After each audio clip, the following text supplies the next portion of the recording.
आज आप सभी सुनेंगे जीवित पुत्रिका व्रत की 5 कथा हिंदी में। कथा को व्रत के दौरान अवश्य सुने। जीवित भगवान आप सभी की मनोकामना को जरूर पूरी करेंगे। कथा को अधूरा ना छोड़े, कथा को पूरा अवश्य सुने। अब आइए हाथों को जोड़िए और कथा का श्रवण करिए। प्रेम से बोलिए जीवित भगवान की जय। ये कथा है एक ऐसी बहू की जिसका सिर्फ बेटी ही थी। इसी वजह से ससुराल वाले उसे आदर सम्मान नहीं करते, बहुत कष्ट देते थे, बहुत काम करवाते थे, नौकरों जैसा व्यवहार करते थे। कथा बहुत दुख का है, पूरा जरूर सुनिएगा। अगर अच्छी लगे तो चैनल को सब्सक्राइब करना ना भूले। तो आइए सुनिए कथा। कथा इस प्रकार है कि एक परिवार था। उस परिवार में माता पिता और 2 बेटे और एक बेटी थी। दोनों बेटा शादीशुदा था और लड़की भी शादीशुदा थी। लेकिन दुख इस बात का था कि लड़की का शादी होने के बाद भी 5 साल बीत जाने के बाद भी उसका कोई संतान नहीं हुआ। इसलिए ससुराल वाले उस लड़की को अपने मायके में ही छोड़ के चले जाते हैं। उसका नाम था सुनीता। दोनों बेटा का नाम था रामलाल और श्यामलाल। जो रामलाल था उसका 2 पुत्र था और जो श्यामलाल था उसकी 2 बेटियां थी। सास ससुर अपनी बड़ी बहू को बहुत मानते थे, क्योंकि बड़ी बहू ने 2 पुत्र को जन्म दिया था और छोटी बहू ने 2 कन्याओं को जन्म दी थी। इसलिए उसका कोई मान दान नहीं करता था। नौकरों जैसा व्यवहार करते थे घर के सभी सदस्य। लेकिन श्यामलाल बहुत अच्छा था, अपनी पत्नी और बेटी को बहुत मानता था। लेकिन श्यामलाल की पत्नी अपने पति से अपने सास ससुर, जेठानी या फिर ननद कभी इन सभी में से किसी का भी शिकायत नहीं करती थी, क्योंकि सभी तो उसके साथ खराब व्यवहार करते थे। सभी टेबल पर बैठकर भोजन करते थे। सास ससुर, जेठानी, ननद सभी टेबल पर बैठकर भोजन करते थे। लेकिन देवरानी को कोई नहीं पूछता था। बेचारी खाने आती तो उसे सभी मिलकर खदेड़ देते थे कि जाओ यहाँ से, जहाँ मन करे उधर ही खा लो, मगर यहाँ पर बैठकर मत खाओ। तो उसे बहुत दुख लगता, लेकिन बहुत अच्छी थी, इसीलिए दुख को बर्दाश्त करके रहती थी, ये सोच के कि आगे चल के मेरे सास ससुर, मेरी जेठानी और मेरी ननद बदल जाए, इनका व्यवहार अच्छा हो जाए। लेकिन ऐसा बिल्कुल ना था। सास ससुर, जेठानी, ननद का व्यवहार कभी अच्छा ही नहीं हुआ। अब तो श्यामलाल की बेटी भी 5 वर्ष की हो चुकी थी। अपने माँ का काम और घर परिवार के सभी सदस्य का व्यवहार समझती थी। दोनों बेटी को बहुत दुख लगता कि उसकी माँ दिन भर जानवर के जैसा काम करती रहती और सभी आराम से मजे से खाना पीना खाते। दोनों बेटी मिलकर अपनी माँ से एक दिन अकेले में कहने लगी, माँ, ओ माँ, आप इतना काम करती हैं, सभी आपको कितना दुख देते हैं, कभी खाने को नहीं पूछते, सभी आराम से टेबल पे खाते हैं और आपको नौकरों जैसा खाना मिलता है। आप क्यों किसी से कुछ नहीं कहती? आप भी तो इस घर की बहू है ना माँ। आप पापा को सारी बात क्यों नहीं बताती माँ? पापा को बताइए। माँ कहती है, धत तेरी की बेटी, तुम ये क्या कह रही हो? कहाँ कोई मुझे दुख देता है? और मुझे काम करना अच्छा लगता है, इसलिए मैं काम करती हूँ। काम करने से क्या मेरा शरीर खिया जाएगा? ऐसा नहीं होता है बेटा। कोई बात नहीं, घर के सभी बहुत अच्छे हैं, तुम अपनी पापा से कभी कुछ मत कहना। अब दोनों बेटियां अपनी माँ का बात मान लेती है। दिन इसी तरह से कष्ट से बीतने लगा। अब तो जितिया व्रत भी आने वाला था। अब जैसे ही जितिया व्रत आने वाला था, छोटी बहू मन में सोचती है, मैं भी जितिया व्रत करूंगी। लेकिन जैसे ही सासू को, जेठानी को पता चला, वो लोग बहुत नाराज हो गए कि तू जितिया व्रत करेगी, 2 बेटी को जन्म दी है और तू जितिया व्रत करेगी? जिसका बेटा होता है वो ही जितिया का व्रत करता है, तुम जितिया का व्रत नहीं करेगी, सिर्फ मेरी बड़ी बहू ही करेगी। सासू माँ की बातें सुन छोटी बहू कहने लगी, माँ जी, क्या जीवित भगवान आपसे कहकर गए हैं कि बेटी की माँ जितिया व्रत नहीं कर सकती? आपसे कहकर गए हैं? जीवित भगवान तो ऐसा नहीं कहे हैं कि जिसका बेटा है वही जितिया व्रत करेगा। मैं भी जितिया व्रत करूंगी, मेरा मन है, तो आप क्यों रोक रही है मुझे? आपको करना है आप कीजिए, मुझे भी करने दीजिए। लेकिन सासू माँ कहती है नहीं, तुम्हें नहीं करना है तो नहीं करना है। जब तक तुम्हारा बेटा ना हो तुम जितिया का व्रत बिल्कुल नहीं करेगी। अब होता है ये कि जब जितिया व्रत का प्रथम दिन नहाए खाए का दिन आता है, उस दिन क्या होता है, सास और जेठानी मिलकर छोटी बहू से घर का सारा काम काज करवाती है, घर की सफाई करवाती है, दिन का भोजन बनवाती है और रात को बहुत किस्म के भोजन पकवान बनाने के लिए कहते हैं। छोटी बहू खुशी मन से श्रद्धा भक्ति के साथ सारा भोजन को पकाती है, बड़े प्यार से बनाती है और जीउत भगवान से प्रार्थना करती रहती है, ए जीउत भगवान, मैं भी आपका व्रत करना चाहती हूँ, आप मुझ पर कृपा करें ताकि मैं आपका व्रत कर सकूं। मेरी सास मेरी जेठानी मुझे कह रही है कि तुम्हारी लड़की है, तुम जितिया व्रत मत करो, लेकिन मैं करना चाहती हूँ भगवान, आप मुझ पर अपना आशीर्वाद बनाए रखें। जैसे भी करके मैं जितिया का व्रत करना चाहती हूँ।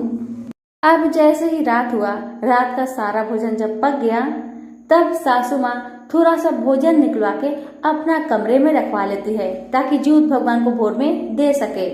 सभी लोग टेबल पर बैठते हैं खाने के लिए और तभी सासू माँ और जेठानी मिलकर और ननद मिलकर सभी मिलकर देवरानी को कहते हैं, आओ तुम भी टेबल पर बैठकर खाओ। लेकिन देवरानी कहती है, नहीं, हर रोज तो मैं अपने कमरे में खाती हूँ, आप लोग कभी खाने नहीं देती, आज फिर क्यों कह रहे हैं टेबल पर बैठकर खाओ? मैं टेबल पर बैठकर नहीं खाऊंगी। लेकिन सास नहीं मानी, छोटी बहू का बाल पकड़कर लेकर आई और टेबल पर बैठा दी और सभी खाना खाने बैठे। सास के मन में डर था कि कहीं बहू अपने कमरे में भोजन लेकर जाएगी तो उसी भोजन में से कहीं जीउत भगवान के लिए निकाल कर ना रख दे। सास तो चाहती थी कि उसकी बहू जितिया व्रत ना करे और बहू चाहती थी कि वो जितिया व्रत करे। अब सभी भोजन करने बैठे तो सभी पहले कहने लगे, ऐ बहू जल्दी से भोजन खाओ और जाकर सो जाओ। लेकिन बहू तो भोजन कर नहीं रही थी क्योंकि वो उसी भोजन में से थोड़ा सा भोजन जीउत भगवान के लिए रखना चाहती थी। बेचारी छोटी बहू तभी हाथ जोड़कर मन ही मन में जीउत भगवान से प्रार्थना कर रही थी कि हे भगवान, आप कृपा कीजिए, कैसे भी करके मैं इस भोजन में से आपके लिए निकालना चाहती हूँ। आप कृपा कीजिए और किसी भी रूप में आकर मेरा मदद कीजिए। हे भगवान, दया कीजिए, कृपा कीजिए। छोटी रानी की प्रार्थना सुनकर जीउत भगवान बंदर का रूप धारण करके वहां पर चले आते हैं और बंदर को देखकर सभी लोग इधर उधर भागने लगे। लेकिन छोटी बहू उसी समय अपना भोजन में से निकालकर जीउत भगवान के लिए कमरे में रख देती है और आकर फिर चुपके से टेबल पर बैठ जाती है और फिर बंदर बने जीउत भगवान वहां से आगे जाके अंतर ध्यान हो जाते हैं और फिर सभी लोग आराम से भोजन करते हैं और बहू भी आराम से भोजन कर लेती है, किसी को पता भी नहीं चलता है। और जैसे ही रात होता है, सुबह का 3 बजता है, सास और जेठानी दोनों जन जीउत भगवान को भोजन देने जाते हैं। भोजन देके जैसे ही वो सो जाते हैं, उसके बाद छोटी बहू जल्दी से उठती है और उसने भी जो रूखा सूखा एक रोटी रखा था उसको ही जीउत भगवान को दिया और जीउत भगवान से प्रार्थना की, हे भगवान, आप तो जानते ही हैं इस घर में सभी लोग मुझसे कैसा व्यवहार करता है, भोजन तो ठीक से देता ही नहीं, नौकरों जैसा व्यवहार करता है, खुद तो अच्छा अच्छा भोजन कर लिया, मुझे दिया है रूखा सूखा रोटी, मैं वही आपको दे रही हूँ, आप इसी को ग्रहण करें और मेरी गलती को क्षमा करें और मेरी मनोकामना को पूर्ण करें। इतना कहकर भोजन देकर छोटी बहू भी अपने कमरे में जाकर सो जाती है और नियम पूर्वक विधि विधान के साथ जीवित पुत्रिका का व्रत रखती है। शाम के समय में जब सभी लोग नदी में स्नान करने जाते हैं तो छोटी बहू क्या करती है, वो घर में ही स्नान कर लेती है और स्नान करके पास में ही बहुत से महिलाएं जितिया व्रत का पूजन कर रही थी और कथा भी कह रही थी। तो बहू भी जल्दी से वहीं पे जाकर बैठकर जीउत भगवान का पूजन करती है और कथा का श्रवण करती है। और उधर सासू माँ नदी में गई थी अपनी बड़ी बहू को लेकर। और इधर छोटी बहू भी श्रद्धा भक्ति के साथ जीउत भगवान का पूजन कर रही थी, कथा का श्रवण कर रही थी। जब कथा का सुनना हो गया तो छोटी बहू अरियार बरियार के पेड़ के पास जाती है, उसे गले से लगाती है और जीउत भगवान से प्रार्थना करती है और कहती है, हे अरियार हे बरियार, जाके राम जी से कह दिया कि 2 बेटी की माई जीउतिया व्रत कैले बारी। इसका मतलब ये है कि छोटी बहू अरियार बरियार से कहती है कि हे अरियार हे बरियार, जाके राम जी से कह दीजिएगा कि 2 बेटी की माँ जीतिया का व्रत कर रही है और भगवान मेरा दुख को समझे और मेरी मनोकामना को पूर्ण करे। अब जैसे तैसे करके रात बीतता है और जैसे ही सुबह होता है फिर छोटी बहू घर का सारा कामकाज करती है, भोजन पकाती है। सभी स्नान करके घर में पूजन करके गरम गरम भोजन करके पारण करते हैं और इधर अरियार बरियार जाके भगवान जी से कहते हैं, हे भगवान, 2 बेटे की माँ आपका व्रत कर रही है ताकि उसे पुत्र की प्राप्ति हो, आप कृपा करें, उस पर अपना आशीर्वाद बनाए रखे। इतना कहकर अरियार बरियार वहाँ से चला आता है। अब जैसे तैसे करके दिन बीतने लगा। कुछ महीने बाद ही श्यामलाल की पत्नी गर्भवती होती है और ठीक 9 महीने बाद उसे 2 पुत्र की प्राप्ति होती है, जिसे देखकर श्यामलाल बहुत खुश हुआ और जीउत भगवान का जय जयकार करने लगा। और उधर जीउत भगवान की कोप से बड़ी बहू को और सासू माँ को लकवा मार जाता है, क्योंकि वो अपनी बहू को बहुत तकलीफ दी थी, इसीलिए उसे लकवा मार जाता है। अब तो दोनों बेटी बहुत बड़ी भी हो गई थी। श्यामलाल की दोनों बेटी बहुत बड़ी हो गई थी। दोनों मिलकर अपनी दादी के पास जाते हैं और कहते हैं, देखिए दादी देखिए, आप तो मेरी माँ से जानवर जैसा काम करवाती थी। माँ व्रत करना चाहती थी लेकिन अब व्रत करने नहीं दी, क्योंकि हम 2 लड़के हैं ना, इसलिए। लेकिन देखिए, माँ ने जीतिया का व्रत किया, जीउत भगवान की कृपा से भगवान हमें 2 भाई दे दिए, देखिए, और आपको सजा भी दिए हैं भगवान, क्योंकि जो दूसरों का बुरा करता है उसका भला कभी नहीं होता। ये तो आपकी बहू थी, फिर भी आपने ऐसा किया, आपने अच्छा नहीं किया, आज इसीलिए आपको भुगतना पड़ रहा है। अब फिर दोनों बिटिया अपनी बुआ के पास जाती है और कहती है, बुआ ओ बुआ, आपने भी तो मेरी माँ को बहुत कष्ट दिए हैं। खुद आपका कोई संतान नहीं, फिर भी आपने मेरी माँ को दुख दिया। आपको तो समझना चाहिए कि आपका कोई संतान नहीं है, इसीलिए ससुराल वाले आपको यहाँ पर फेंक कर गए हैं। फिर भी आप क्या सोचकर मेरी माँ को दुख देती थी? अच्छा करने से अच्छा होता है, अभी सुधर जाइए, वरना आपका भी हालत बुरा होने वाला है। अब दोनों बिटिया अपनी बड़ी मम्मी के पास जाते हैं और कहते हैं, बड़ी मम्मी देखिए, आप तो बहुत कोशिश की कि मेरी माँ व्रत ना कर पाए। देखिए, मेरी माँ ने व्रत भी किया, जीउत भगवान प्रसन्न भी हुए और 2 पुत्र भी दिए हैं। आप तीनों का मुख में काली तो पुता गया। देखिए, अच्छा करने से अच्छा होता है, आप भी अच्छा कीजिए, वरना जीउत भगवान का कोप हुआ तो कोई भी बच नहीं पाएगा। जब श्यामलाल को अपनी माँ, बहन और भाभी के बारे में सारा कहानी पता चलता है कि तीनों मिलकर मेरी पत्नी को कितना दुख देते हैं, ये जाना तो अपना घर छोड़ के चला गया। अपने दोनों बेटा बीबी और दोनों बेटी को लेकर बाहर चला गया। अब तो घर में सास, बड़ी बहू, बेटी बहुत दुख से रहने लगी। उन लोग का दिन दुख से बीतने लगा। तीनों जन मिलके मन ही मन में जीउत भगवान से माफी मांगने लगे कि हे जीउत भगवान, हमने बहुत बड़ा गलती कर दिया है, हमें माफ कर दीजिए, आज के बाद हम कभी ऐसा गलती नहीं करेंगे। इतना जीउत भगवान से प्रार्थना करने के बाद सास, जेठानी और ननद तीनों जन चले जाते हैं देवरानी के पास कि कहाँ है मेरी देवरानी। तीनों जन जाकर देवरानी से हाथ जोड़कर माफी मांगते हैं। देवरानी तो दिल की अच्छी थी, उसे दया आ गई, उन्होंने तीनों को माफ कर दिया। और छोटी देवरानी जीउत भगवान से प्रार्थना करने लगी, हे जीउत भगवान, इनका गलती को क्षमा कर दीजिए, इन्हें माफ कर दीजिए। अब तो सभी का दिन खुशी से व्यतीत होने लगा। अब जब अगला साल जीतिया का व्रत आने वाला था तो छोटी देवरानी ने अपनी ननद से भी कहा, सुनिए ननद जी, आप भी जीतिया का व्रत कीजिए, आप पर भी जीउत भगवान का कृपा होगा, आपका भी गोद जरूर भरेगा, सब कुछ ठीक हो जाएगा। अपनी छोटी भाभी की कहे अनुसार ननद ने भी जीतिया का व्रत विधि विधान के साथ किया। अब तो सास, जेठानी और देवरानी और ननद चारों जन मिलकर जीवित पुत्रिका का व्रत करते हैं। व्रत के प्रभाव से जीवित भगवान ननद के गोद को भर देते हैं, उसके गर्भ ठहर जाता है और फिर जीवित भगवान ननद के पति के घर में जाते हैं और उसे सपना देते हैं कि तेरी पत्नी ने जीवित पुत्रिका का व्रत किया है, उसे जल्दी ही पुत्र प्राप्ति होगी और तुम जल्दी जाओ अपनी पत्नी को आदर सहित सम्मान सहित अपने घर को लेकर आओ। जीवित भगवान की कृपा से ननद ने एक पुत्र को जन्म दिया। ननद अपने पति के साथ जीवन खुशी से व्यतीत करने लगी। सभी मिलकर बोलिए जीवित भगवान की जय। मेरी प्यारी बहनों, माताओं, बंधुओं, मैं आपसे कहना चाहती हूँ, आगे की कहानी मेरी माता जी आप सभी को सुनाने जा रही है। कथा को पूरा जरूर सुनिएगा। अगर अच्छी लगे तो चैनल को सब्सक्राइब करना ना भूलें। तो श्रवण करें कथा।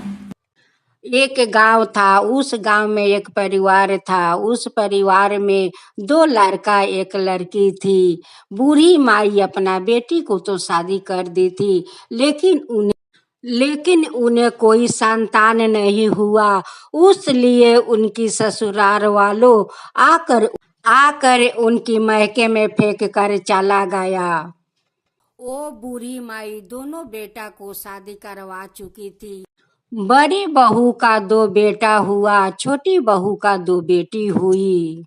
उसी बेटी का कारण सास, ननद, जेठानी अपना छोटी देवरानी को देख नहीं सकती थी। ना ननद देख सकती थी, ना सासू माँ। अपना छोटी बहू से सारा दिन गोरू जैसा काम करवा रहे थे। वो बेचारी तो सारा दिन गोरू जैसे काम करती, खाने पीने को कोई ठीक नहीं था। सास, ननद, जेठानी टेबुल पर पैर चढ़ाकर अच्छे से भोजन करते थे। छोटी बहू को एक थाला में खाना दे देते और कहते कि जाओ तुम उधर बैठकर खाना खाओ। वो छोटी देवरानी बेचारी अपना घर में ले जाकर खाना खाती। वो सभी मिलकर उन्हें बहुत दुख तकलीफ दे रहे थे। ऐसे करते करते तो जीवित भगवान का व्रत आ गया। अब सास कहती है, ननद कहती है, जेठानी कहती है कि देखो देवरानी, तुम जीवित भगवान का व्रत मत करना। तुम्हारा तो बेटी है, या बेटी के लिए तो कोई जीवित भगवान के व्रत करता नहीं है। मेरा तो 2 बेटा है, मैं तो जीवित भगवान का व्रत करूंगी। छोटी बहू अपना सासू माँ से कहती है कि सासू माँ, हम तो 12 साल का उम्र से जीवित भगवान का खरजूतिया करते आ रही हूँ और हम जीवित भगवान का व्रत क्यों नहीं करूंगी, बेटी है उसलिए। सासू माँ कहती है कि नहीं, तुम्हें करना नहीं है, तुम्हें जीवित भगवान का व्रत नहीं करना है। जेठानी कहती है कि तुम्हें जीवित भगवान का व्रत नहीं करना है। ननद कहती है कि तुम्हें जीवित भगवान का व्रत नहीं करना है, तुम्हारा तो बेटी है। ऐसे करते करते तो जीवित भगवान का व्रत बहुत नजदीक आ गया। सासू माँ जेठानी मिलकर उन्हें बहुत सारा धान देती है कि धान कूटो, फिर से गेहूं देती है कि चक्री में गेहूं पीसो। देखो काली जीवित भगवान के बहुत कुछ बनाना है, आज जीवित भगवान के देना है। उस बेचारी ने सारा दिन धान कूटा, गेहूं पीसा, सब तैयारी किया। शाम को पहर मिलजुल के बहुत सारा पकवान बनाया। जब सारे पकवान बन जाता है तो जेठानी रसोई घर में ताला मार देती है। इसलिए ताला मारती है कि कहीं पकवान चोरा कर ना रख दे और सुबह होकर जीवित भगवान का ना दे दे। छोटी बहू कहती है कि दीदी, आप तो ताला मार कर रसोई घर को रख दिया, मैं तो सारा दिन खटा, सारा दिन सब तैयारी किया, आप ताला मार कर रसोई घर में रख दिया। शाम के पहर सब जेठानी, ननद, सासू माँ सब कोई बैठकर इकट्ठा भोजन करती है। जेठानी अपना देवरानी से कहती है कि देखो देवरानी, आज तुम हम लोग के साथ बैठकर भोजन करो। देवरानी कहती है कि दीदी, आज तक तो कभी आप नहीं बोले कि हमारा साथ भोजन करो, आज क्या बात है कि कहती है कि मेरा साथ आज भोजन करो। उस सबिन को तो मन में पाप था कि कहीं वो अकेला घर में खाएगी तो ज्यूत भगवान के लिए वो निकाल कर रख देगी या सुबह दे देगी। उसलिए वो लोग अपना सामने बैठा कर या भोजन करवा रही थी। अब तो बेचारी करे तो क्या करे, वो जैसे तैसे करके एक रोटी थाला के नीचे दबा कर रख देती है और ज्यूत भगवान से कहती है कि हे ज्यूत भगवान, आपको तो 12 साल की उम्र से मैं खरजूतिया करते आ रही हूँ, आज अपना भक्त के रक्षा कीजिए। ये लोग हमें आपको व्रत नहीं करने देगी, अगर देख लेगी कि मैं एक रोटी लुका कर रखी हूँ, ना जाने कि मेरा क्या गति वो लोग करेगी। आप इस रोटी को रक्षा कीजिए हे ज्यूत भगवान, आप इस रोटी को रक्षा कीजिए कि सुबह मैं आपको दे सकूं। लोग कहते हैं ना कि अगर सच्चा मन से व्रत करो और भगवान का पुकारो, भगवान जरूर अपना भक्त के पुकार सुनकर और दौड़े चले आते हैं या उनकी रक्षा करते हैं। आप लोग देखिए ज्यूत भगवान अपना भक्त के कैसे रक्षा करते हैं। अपना भक्त के पुकार ज्यूत भगवान सुन लेते हैं और एक बंदर के रूप धारण करते हुए शाम को पहरे आते हैं। विभिन्न लोग टेबल पर भोजन करने के लिए बैठे हुए थे। उसी समय ज्यूत भगवान हनुमान का रूप धारण करते हुए आए और सास और ननद को दोनों हाथे चूल पकड़ कर रखे थे। अब तो जेठानी अपना घर में भाग जाती है और इधर सास ननद का चूल का मुट्ठी ज्यूत भगवान पकड़ के रखे थे।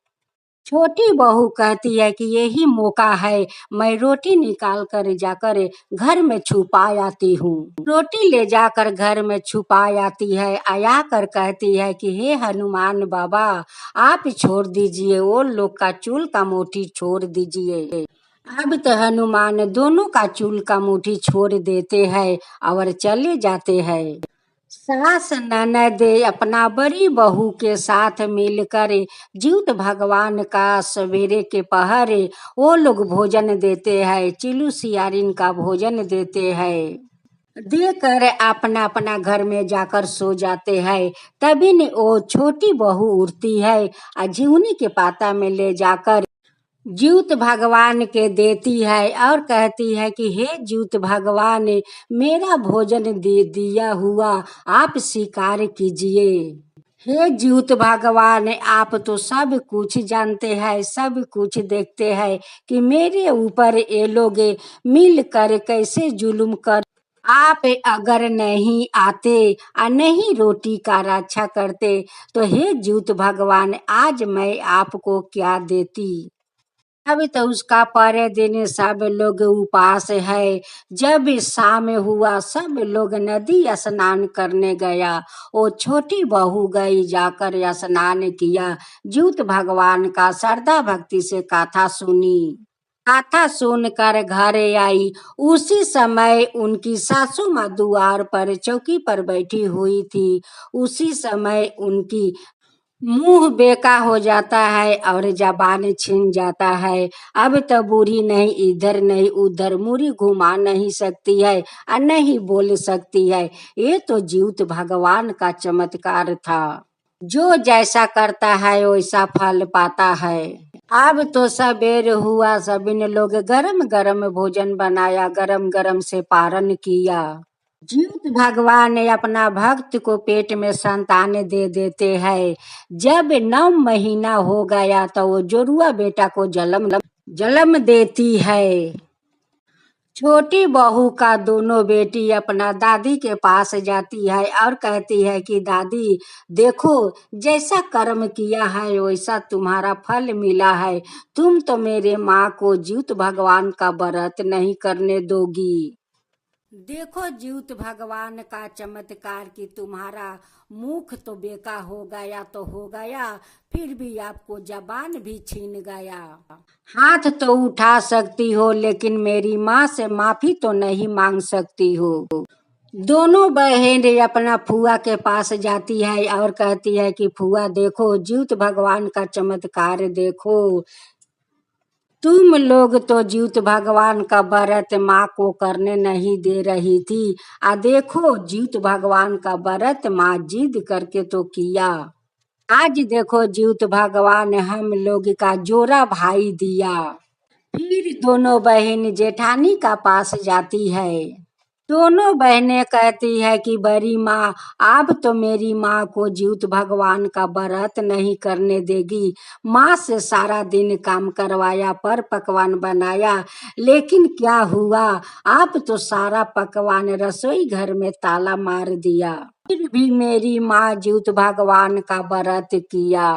और आज देखो ज्यूत भगवान ने हम लोग का जोरा भाई दिया, तुम सभिन को मुंह में काली लाग गया। दोनों पति पत्नी अपना बेटा को देखकर बहुत खुश थे, बहुत खुश थे। दोनों बहन भी बहुत खुश थी। फिर अगले साल ज्यूत भगवान का व्रत आ गया।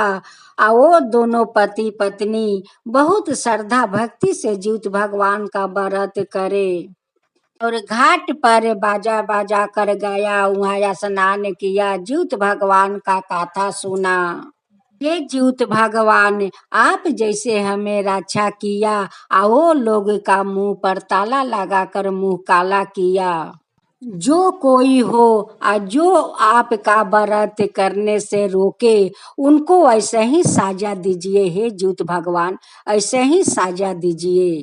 सास अपना बहू पर अत्याचार ना करे, बहू अपना सास पर ना करे। ऐसे ही सबका रास्ता दिखाइए हे ज्यूत भगवान, ऐसे ही धर्म का रास्ता दिखाइए। पापियों को पाप मिटाइए, धर्म के रास्ता दिखाइए। हे ज्यूत भगवान, धर्म के रास्ता दिखाइए।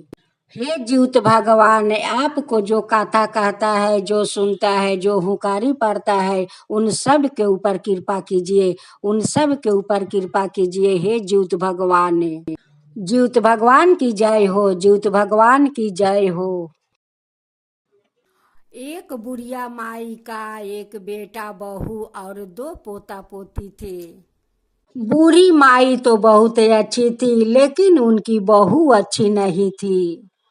अपना सासू माँ को पसंद नहीं करती थी, हमेशा लड़ते झगड़ते रहती थी। उनकी बहू खाना बना कर अपना दोनों बच्चों को खिला देती, अपने खा लिया करती। लेकिन सासू माँ का नहीं पूछती कि सासू माँ तुम खाना खाओगी यह नहीं। जब बूढ़ी माँ का बेटा काम पर से आकर अपना पत्नी से पूछता कि माँ खा लिया, वो कह देती कि नहीं, वो तो आपका इंतजार कर रही है कि मेरे बेटा आएंगे तो खाना खाएंगे। वो तो अपना पति से बहुत झूठ बोल देती थी। बेटा तो बहुत अच्छे थे, जब काम करके आता बेटा अपना साथ बैठा कर अपना माँ को खाना खिलाता। उनकी सासू माँ सारा खर्चा बाजार से लिया कर अपना बहू को दे देती।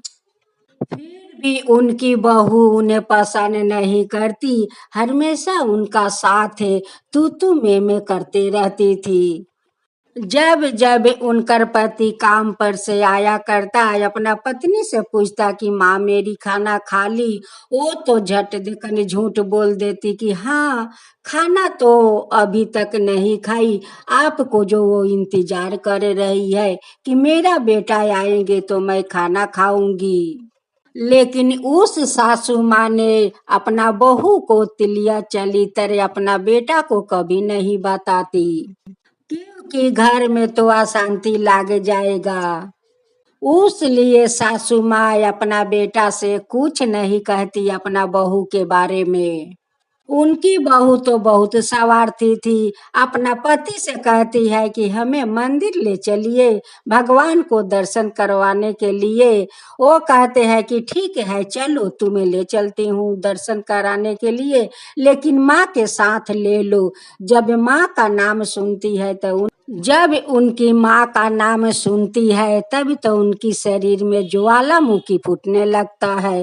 कहती है कि जब मैं कहती हूँ कि ये धाम जाऊंगी वो धाम, तभी कहता है कि माँ के साथ ले लो, माँ के साथ ले लो। उनकी पत्नी कहती है कि ठीक है, जाओ अपना माँ का भगवान को दर्शन करवा लाओ, मैं तो नहीं जाऊंगी। उनकी तो पति बहुत ही अच्छे थे, जहाँ कहती वहीं पर वो जाने के लिए तैयार हो जाता, लेकिन पत्नी के मन में तो बहुत शैतानी था। उनकी माँ जो उन्हें फुटली आँखी नहीं सुहाती थी, उसलिए तो सासू माँ से जलती थी। एक दिन फिर से कहती है कि हमें गंगा स्नान कराने के लिए ले चलो। वो कहते हैं कि ठीक है, चलो मैं ले चलती हूँ गंगा स्नान कराने, माँ को साथ ले लेना। अब तक कहती है कि मैं जहाँ कहता हूँ कि ले चलो, वहीं पर कहता है कि माँ के ले चलो, माँ के ले चलो। तुम्हारा माँ जाएगी तो मैं उनकी साथ नहीं जाऊंगी। दोनों बच्चा कहने लगे कि माँ, दादी से क्यों जलती हो माँ, कि दादी को नहीं ले जाना चाहती हो, ले जाओ दादी के ना। उनकी पति कहते हैं कि तुम माँ से इतना क्यों जलती हो, माँ के ले चलो, वो तो बूढ़ा है, उन्हें जितना तुम धाम कराओगी उतना तुम्हें पुण्य मिलेगा। मेरे बूढ़ा माँ से तुम्हारा कौन ऐसा दुश्मनी है कि माँ का तुम नाम लेने से तुम जल जाती हो। वो कहती है कि नहीं, जाऊंगी तो तुम्हारा साथ अकेला जाऊंगी, नहीं तो वो बुढ़िया के साथ मैं कहीं नहीं जाऊंगी। अगर अपना माँ को तीर्थ कराना चाहते हो तो क्यों नहीं अपना माँ को अकेला तीर्थ धाम करा लेते हो। क्यों जब मैं कहती हूँ कि यहाँ ले चलो वहाँ ले चलो, तभी कहते हो कि माँ के साथ ले लो। ऐसे लड़ते झगड़ते ज्योत भगवान का व्रत आ जाता है। सासू माँ बाजार से बहुत सारा खर्चा करके ले आती है कि कल ज्योत भगवान के सुबह देना होगा। बहू अच्छे अच्छे खाना बनाने लगी, 4-5 रकम को तरकारी बनाती है, मछली बनाती है ज्योत भगवान को सुबह देने के लिए। सासू माँ बहुत सारा झिंगुनी के पाता ले आती है कि वही पाता पर ज्योत भगवान के हम सभी देंगे। उनकी बहू कुछ झिंगुनी के पाता घर में लुका देती है या कुछ झिंगुनी के पाता नाले में फेंक देती है।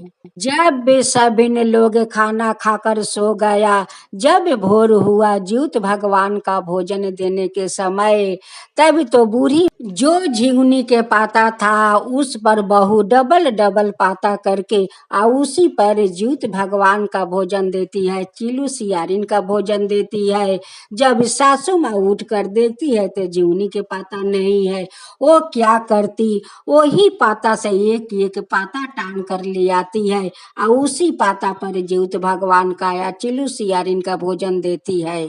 इतनी शैतान थी कि अपने डबल डबल पाता पर ज्योत भगवान के देती है, चिलू सियारिन के देती है और सारा पाता नाला में फेंक देती है कि सासू माँ जे में झिंगुनी के पाता पर ना दे सके। अब तो सासू माँ भी उपास है, बहू भी उपास है। बहू कहती है कि बच्चा लोग के लिए तो खाना बनाना होगा। अपना सासू माँ से कहती है कि सासू माँ देखो ये लौकी है, आप लौकी को काट दो। सासू माँ कहती है कि बहू देखो तुम भी उपास हो, मैं भी उपास हूँ, तुम भी ज्योत भगवान का व्रत करती हो, मैं भी अपना बेटे के लिए व्रत करती हूँ, तुम कैसे कहती हो कि मैं लाऊ काट दूं, कैसे मैं लाऊ काटूं। तुम तो जानती हो कि आज के दिन कोई एक खर नहीं तुरता है और लौकी तो काटना। आज जो मैं व्रत करती हूँ ज्योत भगवान को, तो अपना बेटे के लिए और तुम्हारा पति के लिए। बहू कहती है कि वैसा पति को मैं उन्हान में ना झोंक दूं। अब तो वो शैतान बहू जबरदस्ती अपना सासू से लौकी कटवाती है। दोनों बच्चा कह रहे थे कि माँ, दादी के साथ तुम क्यों जबरदस्ती करती हो, क्यों जबरदस्ती लौकी कटवाती हो, वो तो ज्योत भगवान का व्रत करती है माँ। दोनों बच्चों को डांट कर बाहर भगा देती है या सासू माँ से लौकी कटवाती है। जैसे जैसे सासू माँ लौकी छीलती है वैसे वैसे उनकी पोता को हाथ छीलता है। उधर उनकी बेटी उन्हान में लकड़ी ठेलने गई, जाकर वही उन्हान में उनकी हाथ झोंकर जाता है। जो लोग दूसरे के लिए कुआं खोदता है वही जाकर उसी कुआं में गिर जाता है। उनकी बहू उनकी बेटा को नुकसान होने के लिए लौकी कटवा रही थी। जाकर उनके दोनों संतान को नुकसान पहुंच जाता है। एक को हाथ झोकर जाता है या दूसरे को हाथ जागा जागा कट जाता है और हाथ सारा छूल जाता है। वहीं पर उनकी बेटा बेहोश होकर गिर जाता है। उनकी बेटी चिल्ला रही थी कि देखो भाई को क्या हो गया, उनकी तो सारा हाथ छूल गया, जागा जागा कट गया। कि बहू जाकर देखती है तो कहती है कि ये सब कैसे हो गया। सासू माँ कहती है कि ये तो तुम्हारा पाप के कारण आज दोनों बच्चा को नुकसान पहुंचा है। नहीं तुम हमसे लौकी कटवाती या नहीं लड़का के हाथ छूलता और नहीं तुम्हारा बेटी को हाथ जलता। तुम मेरे बेटा को बोल रही थी कि ऐसा पति को मैं उन्हान में ना झोंक दूं। देख तेरे बेटी को वही उन्हान में हाथ झोकर गया और लौकी के कारण तेरा बेटा को हाथ छूल गया, जागा जागा कट गया। तू तो जीवित भगवान का खिलवाड़ समझती है। देख खिलवाड़ के कारण आज जीवित भगवान क्या तुम्हें दिखाया है।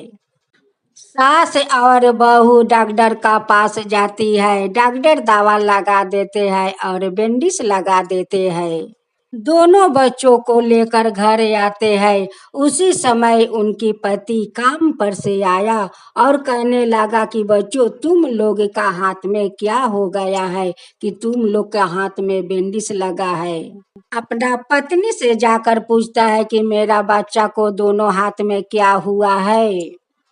उनकी पत्नी तो कुछ नहीं बोल रही थी। फिर आकर अपना माँ से पूछता है कि माँ मेरे बच्चों को हाथ में क्या हो गया है माँ कि वो लोग का बैंडेज लगे हुए है।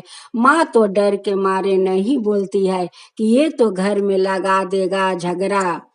दोनों बच्चों लोग आकर कहते हैं कि पिताजी ये सब तो माँ के कारण हुआ है। देखिए माँ भी झूठ भगवान का व्रत करती है, दादी भी करती है। माँ तो जबरदस्ती दादी से लौकी कटवाई, उसलिए देखिए हमारा हाथ छूल गया, जगह जगह हाथ कट गया। दीदी जब उन्हान में लकड़ी लगाने गई तो उनकी हाथ झोकर गया। माँ कहती है कि ऐसा पति को मैं चूल्हा में ना झोकर दूं। तो देखिए दीदी को हाथ उन्हान में झोकर गया पिताजी। अब तो उनकी पति ये सब बात सुनकर बहुत क्रोध हो जाते हैं और उनकी हाथ पकड़ कर बाहर निकाल कर फेंक देते हैं कि तुम कभी मेरा घर में मत आना। जो माँ अपना बच्चों को हथियारिन हो वो कभी हमारा घर में नहीं आ सकती है। उनकी पड़ोस के दो चार औरत उनके घर आती है या देखती है दोनों बच्चा को हाथ में बैंडेज। वो कहती है कि बच्चों तुम लोग का आज के दिन क्या हुआ है कि आज के दिन हाथ में बैंडेज लगा है। दोनों बच्चा कहते हैं कि चाची ये तो मेरी माँ के कारण हुआ है। देखिए दादी से माँ जबरदस्ती लौकी कटवाई, उसकी कारण मेरा हाथ काट गया, छूल गया। और कहती है कि ऐसा पति को मैं उन्हान में ना झोकार दूं।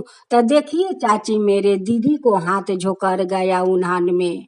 ये सब जो हुआ है सब माँ का कारण हुआ है चाची, माँ का कारण हुआ है।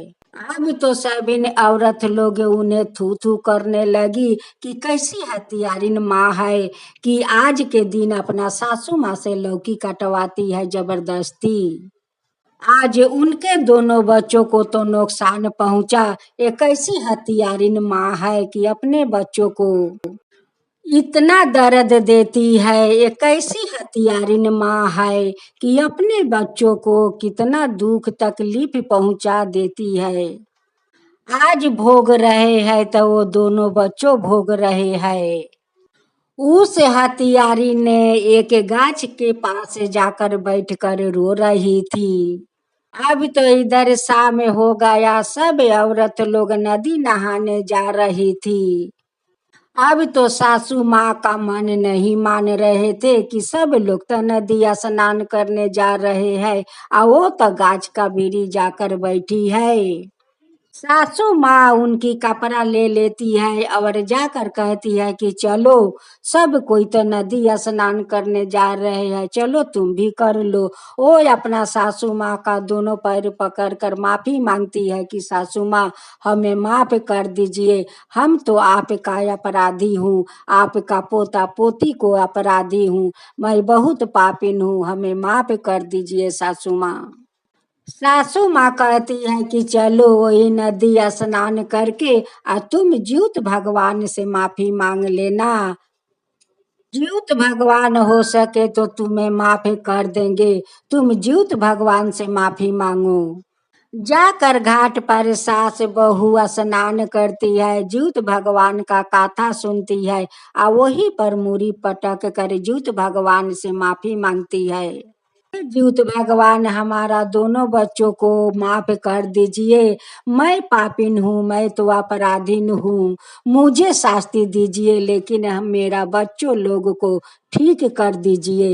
मैं अपना सासू माँ का अपराधी हूँ, अपना दोनों बच्चों को अपराधी हूँ, हमें शास्ति दीजिए ज्योत भगवान, हमें शास्ति दीजिए, लेकिन हमारा दोनों बच्चा को हाथ ठीक कर दीजिए। इधर ज्योत भगवान बूढ़ा का रूप धारण करते हुए आते हैं और देखते हैं कि दोनों बच्चा बैठे हुए थे। वो कहते हैं कि बच्चा लोग, तुम लोग के हाथ में क्या हो गया है कि बेंडिस लगा है। वो कहते हैं कि हे बाबा, ये तो मेरी माँ के कारण हुआ है, देखिए आज तो ज्योत भगवान का पूजा है।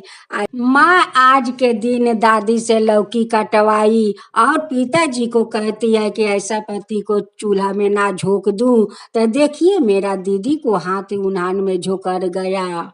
बूढ़ा बाबा कहते हैं कि बच्चा, तुम लोग का मन कितना साफा है, कितना पुलिसकार है, बच्चा का मन तो सच्चा होता है, या बच्चा लोग कभी झूठ नहीं बोलता है, बच्चा तो भगवान का रूप होता है। बच्चों देखो, मेरा हाथ में थोड़ा धूल है, ये धूल लेकर तुम दोनों अपना हाथ पर लगा लो, सब कुछ ठीक हो जाएगा। बच्चा तो मन का सच्चा होता है, वो बाबा का हाथ से धूल लेकर दोनों बच्चा अपना हाथ पर लगा लेता है और बाबा वहां पर से चले जाते हैं। जब वो लोग नदी स्नान करके आया तो एक दादी से कहता है कि दादी देखिए, एक बूढ़ा बाबा आया था और हम लोग का थोड़ा धूल दिया कि बच्चा लोग ये धूल लगा दो, तुम लोग का हाथ ठीक हो जाएगा। हम दोनों भाई बहन बाबा का हाथ से धूल लेकर अपना हाथ पर लगा दिया दादी। उस सासू माँ अपना बहू को साथ लेकर घर में आती है। जब उनकी बहू उनकी हाथ का बैंडेज काट कर देखती है तो दोनों बच्चों को हाथ पर कुछ को दाग नहीं है, नहीं जलन के दाग है, नहीं छूलन के दाग है, नहीं कटन के दाग है, दोनों के हाथ तो जैसे के तैसे हो गया। तब सासू माँ कहती है कि देखो बहू, आज देखो ज्योत भगवान का चमत्कार है। ज्योत भगवान इधर आकर दोनों बच्चों को धूल लगाकर ठीक करके चले गए। ज्योत भगवान तो अपना व्रत का दिन किसी को प्राण नहीं लेते हैं, वो तो चाहे तो जमराज से प्राण छीन कर ले आते हैं, लेकिन आज का दिन किसी को प्राण नहीं हरने देते हैं। ज्योत भगवान में तो वो शक्ति है, वो तो बहुत कृपालु है, बहुत दयालु है। अब तो अपना सासू माँ को मान दान करने लगी। फिर अगला साल ज्योत भगवान आए, फिर सास बहू मिलकर बहुत श्रद्धा भक्ति से ज्योत भगवान का व्रत करती है। वो भी बाजा बजा कर घाट पर जाती है, स्नान करती है, ज्योत भगवान का गाथा सुनती है। उनकी बहू ज्योत भगवान से कहती है कि हे ज्योत भगवान, हमारा जैसे अधर्मी के आप माफ कर दिया और दोनों बच्चों को ठीक कर दिया, अब ऐसा कभी नहीं होगा हे ज्योत भगवान ने। हे जीउत भगवान, जैसे हमें आप माफ करके धर्म के रास्ता चलना देखा दिया, वैसे ही सब कोई के दिखाइए। हे जीउत भगवान, वैसे सब कोई का धर्म के रास्ता दिखाइए। बुरा करने वालों को बुराई मिटा कर उसे धर्म के राह दिखाइए। हे जीउत भगवान, धर्म का राह दिखाइए। हे जीउत भगवान, जो आपका कथा कहता है, जो सुनता है, उन सब पर कृपा कीजिए, सब पर कृपा कीजिए। जीउत भगवान की जय हो, जीउत भगवान की जय हो। एक बुढ़िया माई का दो बहू थी। बड़ी बहू का एक संतान थे, छोटी बहू का कोई संतान नहीं थे। उनकी 3 साल शादी का हो गया, लेकिन अभी तक तो कोई संतान नहीं हुआ। छोटी बहू देखने में बहुत सुंदर थी, लेकिन बुद्धि का बहुत कमजोर थी या वो बुर्बक थी। वही बुर्बक के कारण उनकी बड़ी जेठानी उनकी फायदा उठा रही थी। अगर वो चालू होती तो शायद जेठानी उनकी फायदा नहीं उठाती। उनकी सुंदरता का कारण बूढ़ी माई का छोटा बेटा शादी किया, वो सुंदर देखकर। बूढ़ी माँ अपना छोटी बहू से बहुत प्यार करती, बहुत प्यार करती, उन्हें बहुत मानदान करती। ये सब देख कर जेठानी के तो जलन ध लिया था। जेठानी कहती है कि ये सुंदर के कारण इतना प्यार करती है, अगर इनकी छोटी बहू का बुद्धि होता तो कितना प्यार करती। सासू माँ कहती है कि अगर मेरा बेटा बुर्बक लड़की से शादी कर लिया तो क्या करूं? उन्हें तो मैं फेंक नहीं सकता हूँ। अब मेरा बेटा प्यार करता है तो मैं क्यों नहीं प्यार करूं? वो आस्ते आस्ते सब कुछ सीख जाएगी और उनका बुद्धि ज्ञान भी हो जाएगा। रोज छोटी बहू उठकर अपना सासू माँ के पाँव छूकर प्रणाम करती। उनकर सासू माँ उन्हें आशीर्वाद देती कि तुम सादा सुहागिन रहो और दूधो नहाओ पूतो फलो। ये सब देख कर जेठानी को तो बहुत जलन होने लगा कि देखो कैसा आशीर्वाद देती है। अब तो जेठानी अपना देवरानी को गलत गलत काम करवाने के लिए सोच रही थी कि कैसे मैं इसे गलत काम करवाऊं। जेठानी अपना देवरानी से कहती है कि रूपा देखो, तुम्हारा तो 3 साल शादी का हो गया, लेकिन अभी तक तो तुम्हें संतान नहीं हुआ। जो मैं तुम्हें कहती हूँ वही करो तो तुम्हारा ठीक संतान होगा। जेठानी कहती है कि देखो, सवेरे सवेरे तो सासू माँ अंगना में बैठी रहती है, तुम सुबह उठकर हाथ में झाड़ू लेना और सासू माँ के सामने जाकर उनकी माथा में 3 बार झाड़ू मारना और उनकी पाँव छूकर आशीर्वाद लेना, देखना जरूर तुम्हारा संतान होगा। देवरानी सोचने लगी कि जेठानी तो हमें गलत काम नहीं सिखाएगी, मेरे भलाई के लिए तो सिखाती है कि मेरे संतान होगा। सासू माँ का रोज मार कर अगर मैं आशीर्वाद लूं तो जल्दी मेरा संतान हो जाएगा। एक दिन सासू माँ सवेरे सवेरे अंगना में बैठी हुई थी। छोटी बहू अपना जेठानी का बात सुनकर हाथ में झाड़ू ले लेती है और सामने जाकर अपना सासू माँ के 3 झाड़ू लगाती है और पैर छूकर आशीर्वाद लेती है। सासू माँ कहती है कि छोटी बहू, तुम मुझे मारी क्यों? यही तुम्हारा माँ सिखाई है, यही तुम्हारा भाभी सिखाई है कि अपना सासू माँ के सुबह सुबह उठकर झाड़ू मारो। छोटी बहू कहती है कि नहीं नहीं माँ, माँ मेरी क्यों सिखाएगी, भाभी मेरी क्यों सिखाएगी झाड़ू मारने के लिए? ये तो आप के मार रही हूँ कि आप आशीर्वाद देगी तो मुझे जल्दी संतान होगा, उस लिए मैं आपका झाड़ू माथा में मारा। फिर दूसरा दिन जेठानी अपना देवरानी के सिखाती है कि रूपा देखो, सासू माँ का तो बहुत पैर दुखता है, एक दिन तुम सरसों तेल कटोरा में गरम कर लेना और दोनों पाँव पर ढाल देना, देखना सासू माँ का पैर कभी नहीं दुखाएगा और नहीं तुम्हें कभी पैर दबाना पड़ेगा। इधर तो जीवित भगवान का व्रत भी आ गया था। आप लोग देखिए जेठानी अपना बुर्बक देवरानी से कैसे कैसे काम करवाती है। छोटी बहू एक कटोरा में सरसों तेल ले लेती है, आ तेल को पूरा खौला लेती है, आ खौला करे आ जाती है सासू माँ का पैर दबाने। वो सरसों के तेल ले जाकर दोनों पैर पर ढाल देती है। अब तो सासू माँ चिल्ला कर उठती है कि मेरे पाँव जला दिया, मेरे पाँव जला दिया। उनकी दोनों बेटा दौड़ते हुए जाते हैं या कहते हैं कि माँ क्या हुआ कि इतना जोर से चिल्लाती हो।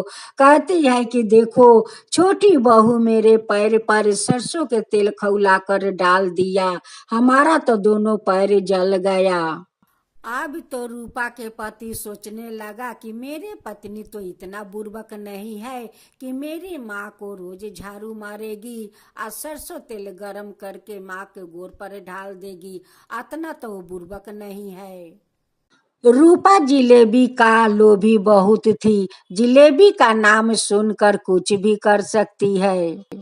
उस दिन जीवित भगवान का नहा खा था, रात में सब बना कर आ सुबह में जीवित भगवान के देते। जेठानी और देवरानी सुबह उठती है, आ उठ कर जीवित भगवान का भोजन देती है, चिलू सियारिन का भोजन देती है। जिस दिन वो दोनों जीवित भगवान का उपास है और जीवित भगवान का व्रत करते हुए अपना देवरानी को गलत काम सिखाती है। उस दिन अगर जीवित भगवान वो जेठानी के शास्ति नहीं देते तो वो शायद अपना देवरानी से इतना वो सासू माँ का दर्द दिलवाती, इतना दिलवाती कि सासू माँ उस दर्द को सहन नहीं कर पाती। जेठानी अपना देवरानी के एक खसखसा कपड़ा देती है और कहती है कि रूपा ले जाओ, सासू माँ का दोनों पैर पोंछ देना और मलहम लगा देना, देखना सासू माँ का पैर जल्दी ठीक हो जाएगा। उस समय जीवित भगवान ओ शैतान जेठानी को जबान मोचोड़ देते हैं। जबान मोचराते वो वही अंगना में गिर जाती है। अब तो देवरानी कपड़ा और मलहम फेंक कर अपना जेठानी के जाकर सेवा करने लगती है। सासू माँ तो दर्द से बच गई, लेकिन जेठानी को तो जीवित भगवान जबान मोचोड़ दिया कि नहीं रहेगा जबान और नहीं अपना देवरानी का गलत गलत काम सिखाएगी। अब तो जेठानी नहीं बोल सकती है या नहीं कुछ कह सकती है, जैसा करनी वैसा भरनी, जीवित भगवान तो उन्हें दे दिया। रूपा का पति रूपा से पूछता है कि रूपा बताओ, देखो तुम्हें काल मैं गरम गरम जिलेबी बहुत सारा ले आ दूंगी, तुम बताओ कि माँ के साथ तुम ऐसा क्यों करती हो। ये सब करने के लिए तुम्हारा माँ यह भाभी तो नहीं सिखाई है कि तुम अपना सासू माँ के साथ ऐसे करो। रूपा कहती है कि नहीं नहीं, मेरी माँ क्यों सिखाएगी, मेरी भाभी क्यों सिखाएगी, ये तो आपका भाभी सिखाती है मुझे कि ऐसे ऐसे करो तो तुम्हारा जल्दी संतान हो जाएगा। अपना सासू माँ का सुबह उठ कर 3 झाड़ू मारो तो सासू माँ आशीर्वाद देगी और तुम्हें जल्दी संतान हो जाएगा। सासू माँ का तो बहुत पैर दुखता है, तुम तेल खौला कर ले जाओ, दोनों पैर पर ढाल दो, सासू माँ का पैर कभी नहीं दुखेगा और नहीं तुम्हें दबाना पड़ेगा। इसलिए तो मैं सब कुछ कर रहा था।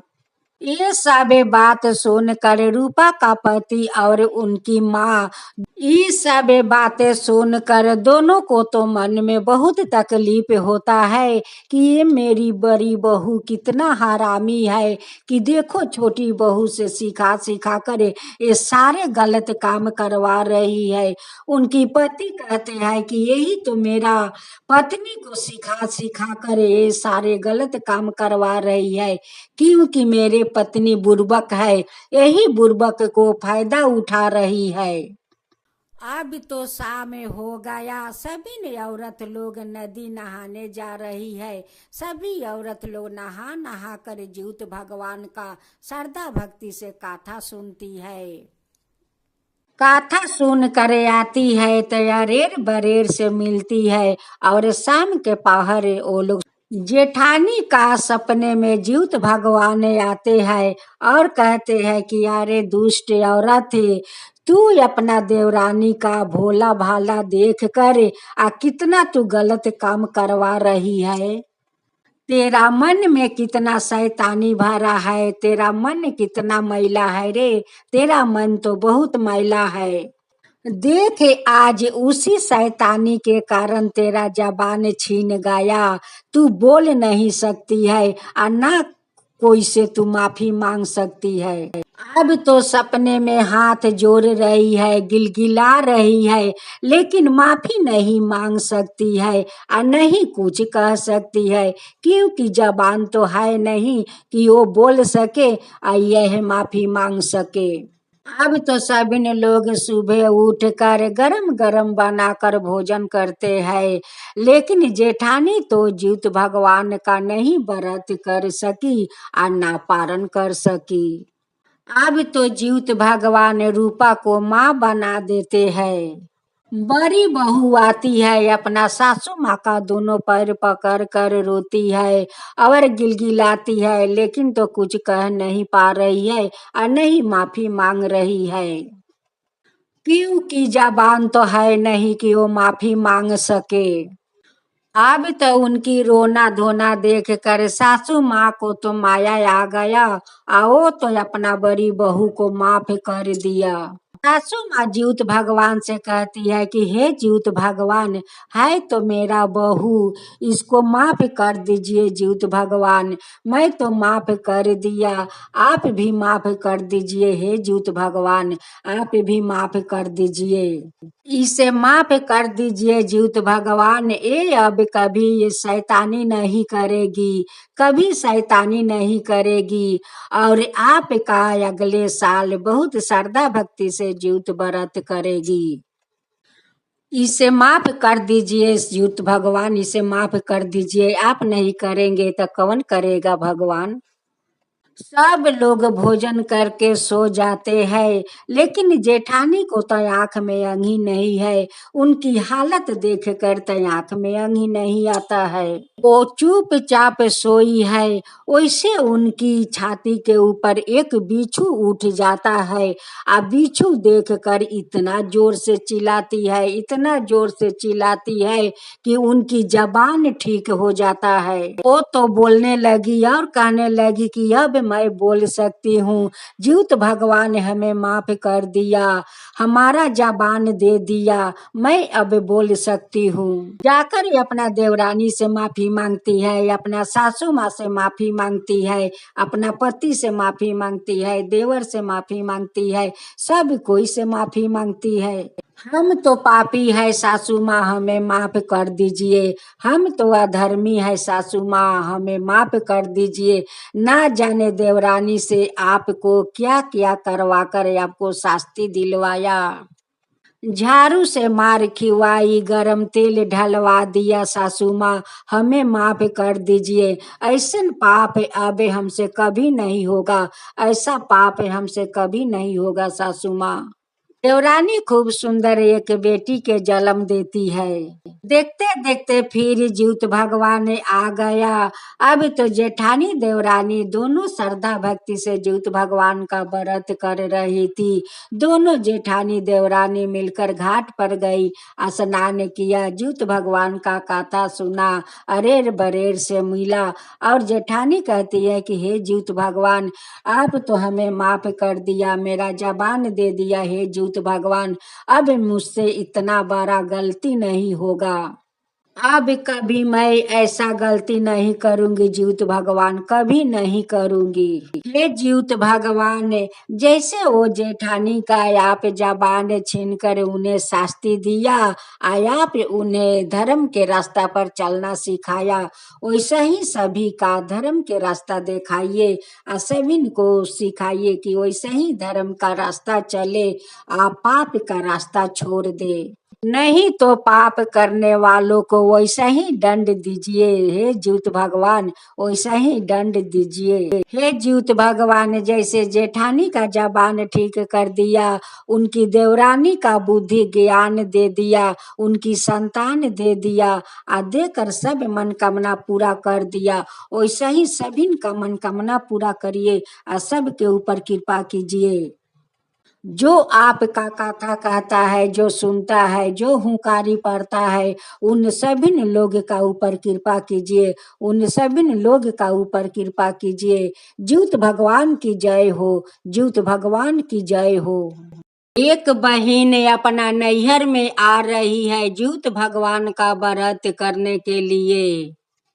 भाभी लोग अपना ननद को क्या दे रही है तोहफे में, ये आप लोग ज्यूत भगवान का कहानी के माध्यम से सुनिएगा। एक मिर्जापुर गांव था। वो गांव में एक परिवार रहता था। वो परिवार में 2 भाई और 1 बहन थी। वो लोग अपना बहन को शादी कर चुका था। बहन अपना ससुराल में बहुत अच्छे से रह रही थी और सुख कर रही थी। दोनों भाई अपना बहन से बहुत प्यार करता था, क्योंकि उनकी एक ही बहन थी, उनकी नाम गुरमी थी। ज्यूत भगवान का व्रत आ गया था। गुरमी प्रथम बार ज्यूत भगवान का व्रत उठाएगी। उनकी ससुराल में तो कोई बताने वाला नहीं था। वो सोचने लगी कि क्यों ना मैं नैहर चली जाती हूँ, वहीं पर मेरे भाभी लोग सिखा देगी, जैसे जैसे बताएगी वैसे वैसे मैं ज्यूत भगवान का व्रत करूंगी। गुरमी अपना नैहर में चली आती है। जब उनकर दोनों भाई देखता है तो कहता है कि बहन 3 साल का बाद आ रही हो, 3 साल का बाद अपना भाई को याद किया। नहीं भैया, ऐसा कोई बात नहीं है।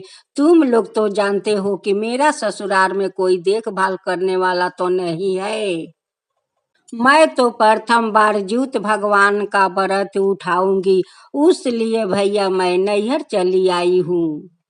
यहाँ पर तो भाभी लोग है बताने के लिए, मेरी तो ससुराल कोई नहीं है बताने के लिए। दोनों भाई अपना बहन से बहुत प्यार करने लगा और बहुत उनसे बात करने लगा। उस सब देख कर भाभी लोग जलने लगी कि देखो अपना बहन के साथ कैसे बात करता है, हम लोग से तो बात नहीं करता है। दोनों भाभी को तो जलन समा गया। दोनों भाई बाजार से बहुत सारा फल मिठाई लिया कर अपना बहन को खिलाया करता।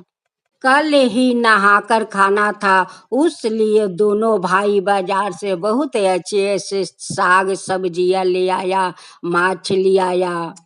ये सब देखकर भाभी लोग कहती है कि देखो अपना बहन आई है तो कितना बेग भर भर कर साग सब्जी माछ ले आता है। गुरमी अगर 1 महीना रह जाती है तो हम लोग का तो ये भिखारी बना देगी और वो लोग सारा कमाई का पैसा अपना बहन पर खर्चा कर देगा। यही सब देख कर दोनों भाभी को मन में तो एक शैतानी सूझा कि क्यों ना हम लोग ऐसा काम करें कि ये कभी ना रहेगी और ना कभी नैहर आएगी। सब लोग तो नहा धोआ कर खाना खाया और खाना खाकर रात में सो गया। जब भोर हुआ तो सभी लोग भोर में उठती है ज्यूत भगवान का भोजन देने के लिए। ननद और भाभी सब कोई मिलकर ज्यूत भगवान का भोजन देती है, चिलू सियारिन का भोजन देती है, देकर भोर में फिर से सो जाती है। अब तो सभी लोग उपास है, आ वही उपास रहकर वो लोग का मन में शैतानी चल रहा था। दोनों भाभी अपना पतियों से कहती है, हम लोग बाजार जाते हैं, गुरमी तो काल पारण करके चली जाएगी, उन्हें लिए तो कुछ लाना होगा। ये बात सुनकर तो भाई लोग बहुत खुश हो गया कि भाभी लोग अपना ननद से कितना प्यार करती है। देखो गुरमी के लिए वो लोग बाजार जाती है, उनकी विदाई के लिए कुछ कपड़ा लाता खरीद लाएगी। लेकिन भाई लोग का तो पता नहीं है कि ये लोग का मन में तो शैतानी चल रहा था। दोनों भाभी एक सपहरिया के घर जाती है और सपहरिया से कहती है कि ये सपहरिया देख, मुझे बहुत बड़ा गौमा सांप चाहिए। सपहरिया कहता है कि आप लोग का सांप क्यों चाहिए, आ सांप को आप लोग क्या करना चाहती हो।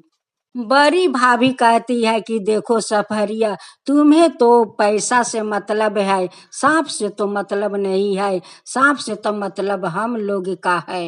तुम हमें एक बहुत बड़ा सांप आन दो, जितना पैसा चाहिए उतना मैं पैसा दूंगी। अब तो सपहरिया पैसा का लोभ पाकर बहुत बड़ा एक गौमा सांप लियाता है। भाभी लोग सपहरिया से कहती है कि देखो सपहरिया, ये जो पेटी है, यही पेटी में ये सांप को भर दो और भर कर इस पेटी पर अच्छे से पेपर लगा दो। सपहरिया का तो पैसा से मतलब था, वो लोग जैसे जैसे बोली वैसे वैसे सपहरिया कर दिया। दोनों भाभी पेटी लेकर घर आती है और पेटी अपना घर में रख देती है। अब तो शाम हो गया, सब लोग घाट पर नहाने के लिए जाने लगा। घाट पर जाकर सब लोग नहाया धोआया, ज्यूत भगवान का बैठ कर कथा सुना। कथा सुनने के बाद वो लोग बरेर से मिला। विन लोग अपना घर में आ गया। बड़ी भाभी कहती है कि मैं अभी तो पेटी नहीं देंगे, जब हम लोग सब कोई सोने जाऊंगी तभी जाकर उन्हें हम पेटी दूंगी। जैसे गुरमी पेटी खोलेगी वैसे तो उन्हें सांप काट लेगा और वो मर जाएगी।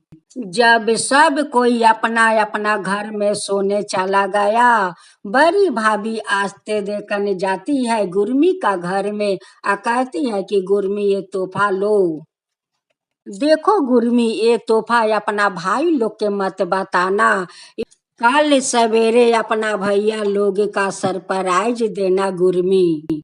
भाभी लोग का मन में कितना शैतानी भरा हुआ था। अपने ननद के वो लोग सांप भर के देती है कि सांप काट लेगा तो वो मर जाएगी और नहीं जिंदा रहेगी या नहीं कभी अपना नैहर आएगी। लेकिन भाभी लोग तो ये नहीं सोचती है कि आज हम लोग जे भगवान का हम लोग व्रत करते हूँ, वो भगवान कैसे मार सकते हैं। गुरमी सोचने लगी कि इतना बड़ा पेटी में तो भाभी लोग तो कुछ बहुत बड़ा सामान दिए होंगे, तोहफा तो बहुत महंगा होगा। ननद का तो मन में कोई छल कपट नहीं था, ननद तो बहुत सीधा साधा थी। वो पेटी में तो जीवित भगवान सोना का नौलाखा हार बना दिया था। जैसे गुरमी बक्सा खोल कर देखती है तो वो बक्सा में तो सोने का इतना बड़ा नौलाखा हार है। गुरमी तो बहुत खुश हो गई कि हमारा भाभी कितना अच्छी है, इतना महंगा तोहफा हमारे लिए वो लोग ली आई है, कितना अच्छी है मेरे भाभी लोग। भाभी लोग तो सवेरे उठ गई और गुरमी का मरने के खबर सुनने के लिए बहुत बेताब थी। उस दिन गुरमी का उपास के कारण से कुछ ज्यादा ही अंगी लग गया था। अब तो दोनों भाभी समझ रही है कि गुरमी तो मर गई, सांप तो उन्हें काट लिया। जब गुरमी को अंगी टूटता है तो कहती है कि इतना बेरा हो गया, आज मेरा अंगी कितना लग गया था।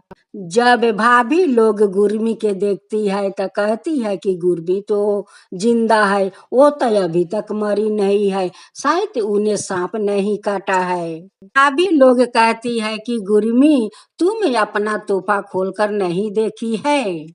उर्मी कहती है कि नहीं भाभी, आपको तो तोहफा बहुत अच्छा है, आपको तो तोहफा बहुत अनमोल है।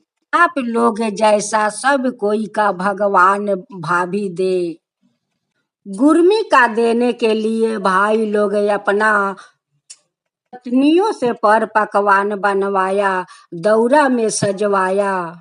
जब गुरमी पेन ओढ़ कर अपना घर से निकलती है, भाभी लोग नौलाखा हार देखती है, वो लोग के आंख फटे के फटे रह गया। तो भाभी सोचने लगी कि ये कैसे हो गया, मैं तो गौमा सांप दिया था कि उन्हें काट लेगा, ये तो देखती हूँ कि नौलाखा हार पहन कर जा रही है। दोनों भाई लोग भी खुश था कि हमारा पत्नी आज अपना ननद को नौलाखा हार दिया है। मेरे पत्नी लोग कितनी अच्छी है। लेकिन वो लोग का तो पता नहीं है कि जो हार पहनी है उनकी बहन, वो तो गौमा सांप था। वो तो जीवित भगवान का कृपा है कि वो गौमा सांप का नौलाखा हार बना दिया। जब गुरमी अपना ससुराल में जाती है, वो नौलाखा हार देखकर सभी अड़ोस पड़ोस के कहने लगी कि गुरमी ये तुम्हारा हार भैया लोग दिया है। गुरमी कहती है कि नहीं, ये तो हार मेरे दोनों भाभी दिया है। मेरी भाभी लोग तो बहुत अच्छी है। इतना दिन के बाद जो मैं गई थी, उस लिए भाभी लोग इतना महंगा हमें नौलाखा हार दिया है। गुरमी का ससुराल का लोग बहुत खुश था कि गुरमी का नैहर कितना अच्छा है और उनकी भैया भाभी कितना अच्छे है। अपना बहन को कितना मान दान करते हैं और उनकी भाभी लोग अपना ननद को कितने मान दान करती है। कि सभी पड़ोसिन लोग कहने लगी कि हे जीवित भगवान, सभी को ननद को ऐसा ही भाभी दिलवाना। हे जीवित भगवान, जैसे वो गुरमी का हार नौलाखा बनाकर आप गुरमी को प्राण बचा लिया, वैसे ही सभी लोग पर कृपा कीजिए हे जीवित भगवान। सभी लोग का आप रक्षा कीजिए हे जीवित भगवान। ननद तो अपना ससुराल चली गई और उसी दिन रात को जीवित भगवान बड़ी भाभी को सपने में आते हैं। क्यों भाभियों, नौलाखा हार कैसा लगा? तुम लोग अपना ननद से कितनी जलती हो? इतना जलन ठीक नहीं है। देखो तुम लोग तो वो पेटी में गौमा सांप भर कर दिया था कि वो पेटी खोलेगी और सांप काट लेगा तो गुरमी मर जाएगी। ये तो तुम लोग का ज्ञान नहीं था कि वो तो मेरी व्रत कर रही थी, वो गौमा सांप कैसे गुरमी को काट लेता। तुम दोनों तो काटने के लिए काल दिया था और मैं पहनने के लिए नौलाखा हार दिया। जो मेरा श्रद्धा भक्ति से हमारा व्रत करता है, उसको मैं हमेशा रक्षा करती हूँ। आज जैसे मैं गुरमी को रक्षा किया है, वैसा ही सभी लोग का मैं रक्षा करते रहूंगी। अब तो सपने में भाभी जीवित भगवान से माफी मांग रही थी कि हे जीवित भगवान, हमें माफ कर दीजिए। मेरा दिमाग में ना जाने कहाँ से इतना गंदा भरस ढुक गया था कि अपने ननद को मारने के लिए मैं पेटी में सांप भर कर तोहफे के रूप में दिया था। लेकिन वो तो आपका कृपा है कि गुरमी के आप बचा लिया हे जीवित भगवान। गुरमी को बचा लिया और वो काल को आप हार बना दिया। हे जीवित भगवान, जैसे वो सांप को हार बनाकर या गुरमी को बचा लिया, वैसा ही सब कोई के बचाइए हे जीवित भगवान और सब कोई का रक्षा कीजिए। कथा सुनाने वाला को, सुनने वाला को, हुंकारी पारने वाला को, सभी के ऊपर कृपा कीजिए हे ज्योत भगवान, सभी के ऊपर कृपा कीजिए। ज्योत भगवान की जय हो, ज्योत भगवान की जय हो।